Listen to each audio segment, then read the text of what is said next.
Okay, let's talk a little bit more about wealth in today's video. And let's talk about, I suppose, getting rich fast. That sounds so corny, but let me put some context around it because there is a way to be rich fast, and it's not the way that other people talk about.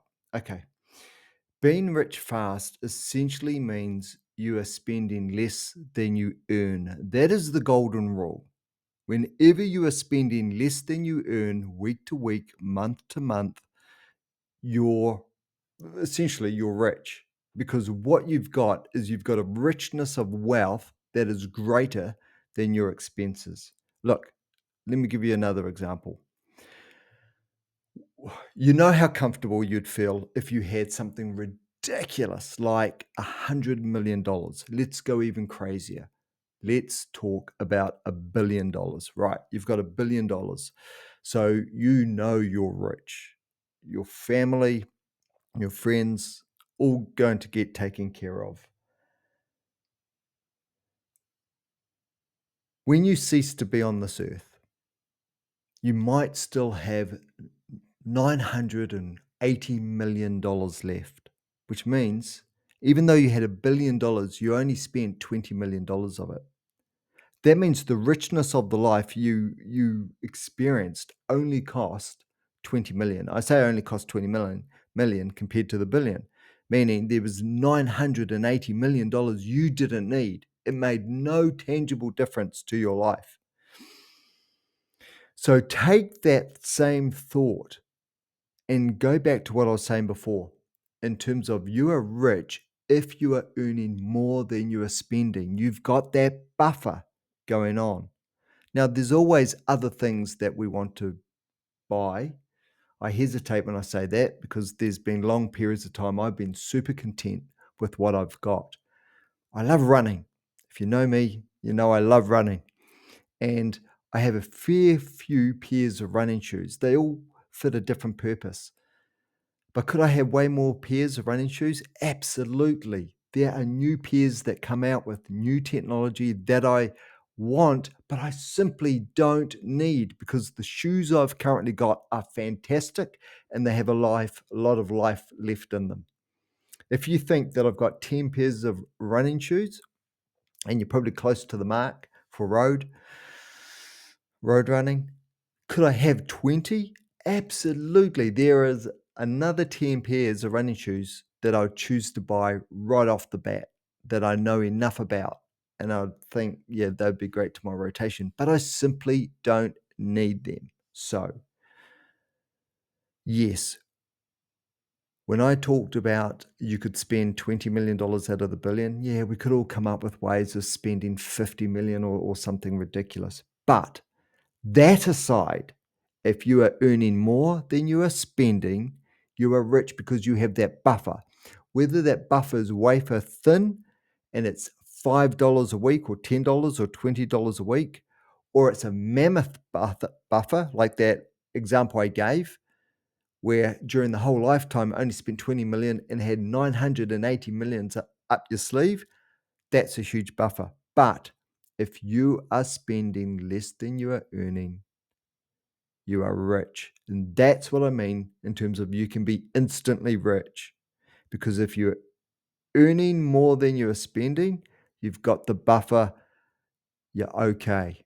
You are okay. Okay, let me give you a couple of other tips about that.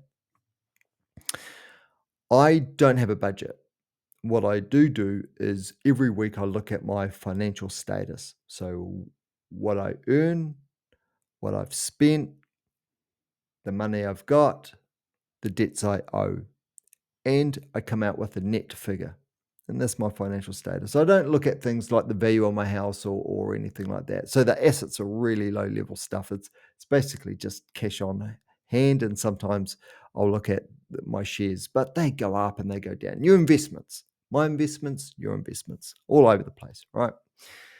But the key thing I look at is, yeah, the cash I've got and what I owe. But you define what that's to be for you in terms of your financial status. If you want to do this thing, damn, I'm not being very articulate. So if you made it this far, Thank you. I'd like to think there's some good information in here.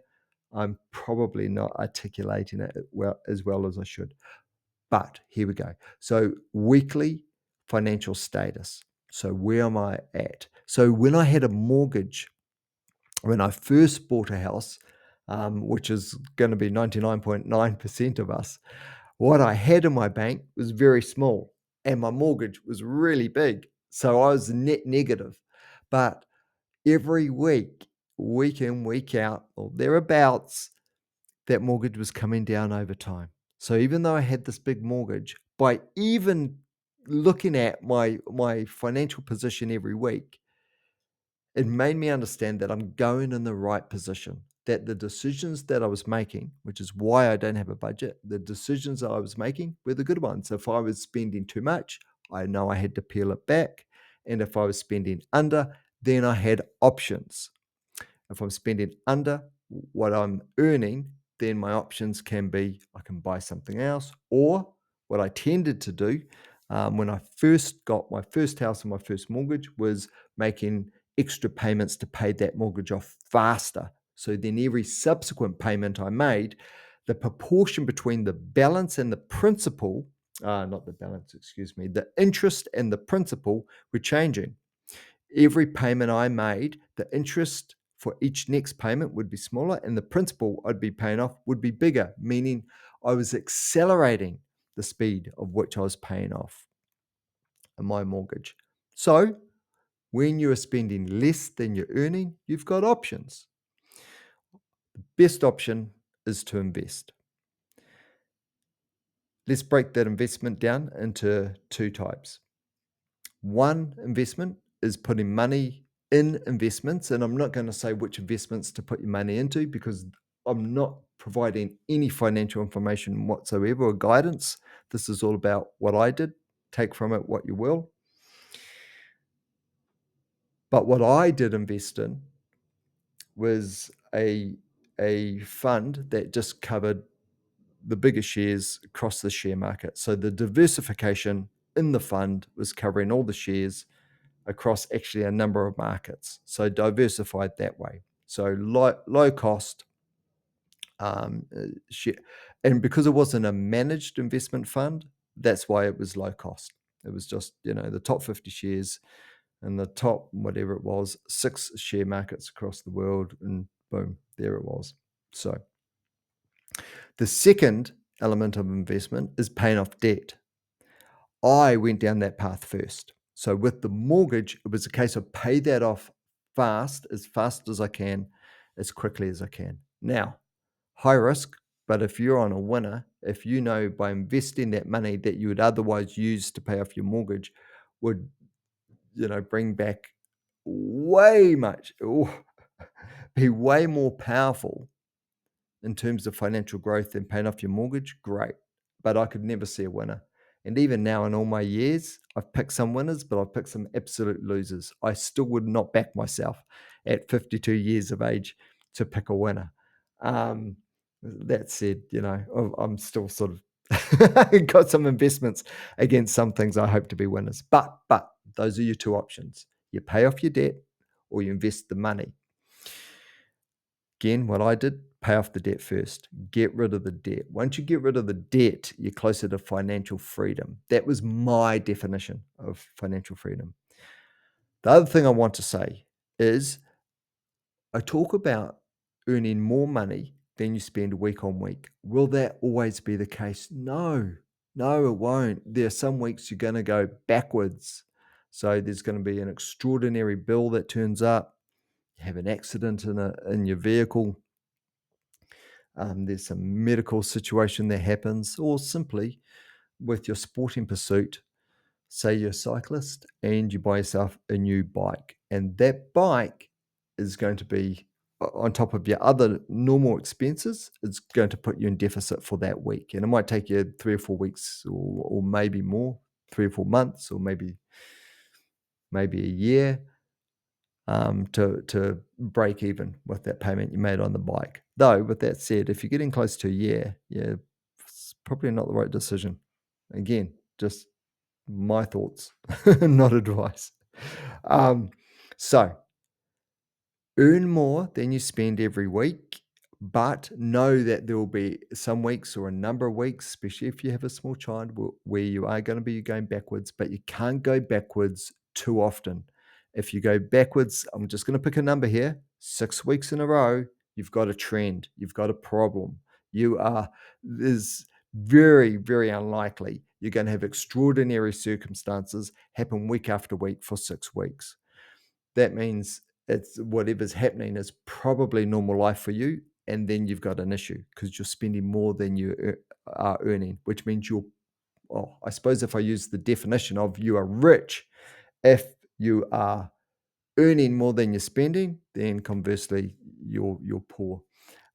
If you're spending more than you're earning, and that's why golden rule number one is earn more than you spend. So, so the other element then. So we've talked about earn more than you spend. With the extra earnings, do something good with that money, invest it. So pay off debt, or once your debt's down to a certain level where it's really low, start to invest it. I invested it in shares across a number of markets and a number of shares with a low cost portfolio. Knowing that sometimes you will spend more in any given week, or maybe some weeks back to back, than you'll earn. So the other part of the equation is not just doctoring and managing things so you're spending less than you earn, but then how can you also invest in yourself so you're earning more? My biggest pay increases when I was in full-time employment was from job to job. So I didn't get big pay increases going from one job to another job within an organization, but job to job, going from one job in one organization to a job in another organization. Those were the bigger jumps. So I found that I didn't get recognized within an organization, but I did get recognized going from one organization to another. And I think that's pretty standard. So there's that. I'm not talking about throwing away 80 hours of your life every week, pursuing that sort of stuff. But just know there's two parts to that equation: spending less than you earn, and you can do that by earning, get that buffer, that richness by earning more. Now, so yeah, invest in yourself. And that sometimes means standing up for yourself too. So not just growing. So getting a certificate, getting a diploma, getting a degree, getting another job, and sometimes those things all interrelate to each other, and furthering your education. And you can do that either paid or free, just through reading, getting into libraries, understanding stuff. If you become a smarter cookie, that will come across. Don't worry about that. Um, yeah. Yeah. The smarter you get, the more evident that will become, and you become a better prospect for landing other roles or running your own business or whatever. But the other point I was going to make is standing up for yourself. So making sure you're not hemorrhaging money because someone's ripping you off. So you do have to be courageous enough to stand up for yourself, because people, not all, most people are good, but some people will take your money, take your money. So if something's been done and you've been charged for it and the quality is not what you want it to be, or you shouldn't have been charged, or just anything along those lines, if you're not great on your feet, have something, have a saying or an expression where you can buy yourself time to think. And it might just be that. It might be, I can't respond to you right now. I need some time and I'll get back to you. And then be honest with yourself. And if you go, no, look, I'm really not happy with that workmanship, I'm paying twice for the level of quality that I'm getting. They've done a $10 job and they're charging me 20 or whatever it is. And that includes, say, your subscriptions. Don't subscribe to a whole bunch of stuff you're not watching. So what we're talking about there is waste, and some of that waste means you just standing up for yourself because people charge you inappropriately. So be careful of that too. But the key is the mindset. So making sure that you spend less than you earn, and then starting to build that buffer. and that will get you towards financial freedom. Now, there's a whole lot of other conversations that come out of this, like should you rent a house or buy one? I think any investment in anything capital is good. I think too many people way overreach, way overreach. My first mortgage was really, really small. It was a very modest house. Did I deserve something a little bit better? Yeah, maybe I did. In fact, I most certainly did towards the end. I was still in my 40s and I was in what you call a first home buyer's house. But it suited me, suited the kids. It was in a safe area. It was nice and quiet. It was modest. But because of that, I was able to just get in a really good position financially. And when I say really good, no, not rich, but comfortable, really comfortable. Or rich by my definition that I shared before. Um, and that meant when I upgraded to another house, and to give you an idea of the nature of the upgrade, um, I went from not having a dishwasher to having a dishwasher. I didn't get my first dishwasher until I was in my late 40s. Again, I think that's an unfair reflection maybe on my house, my second home, because I went from a first home buyer's home to a first home buyer's home. It was in quick succession. And then I was in that last house for, yeah, 17 years without a dishwasher the whole time. And then, yeah, I didn't get my own dishwasher in the house until I was in my late 40s, but I didn't suffer because of it. Um, and breaking, so this is the point I'm making, breaking those steps down.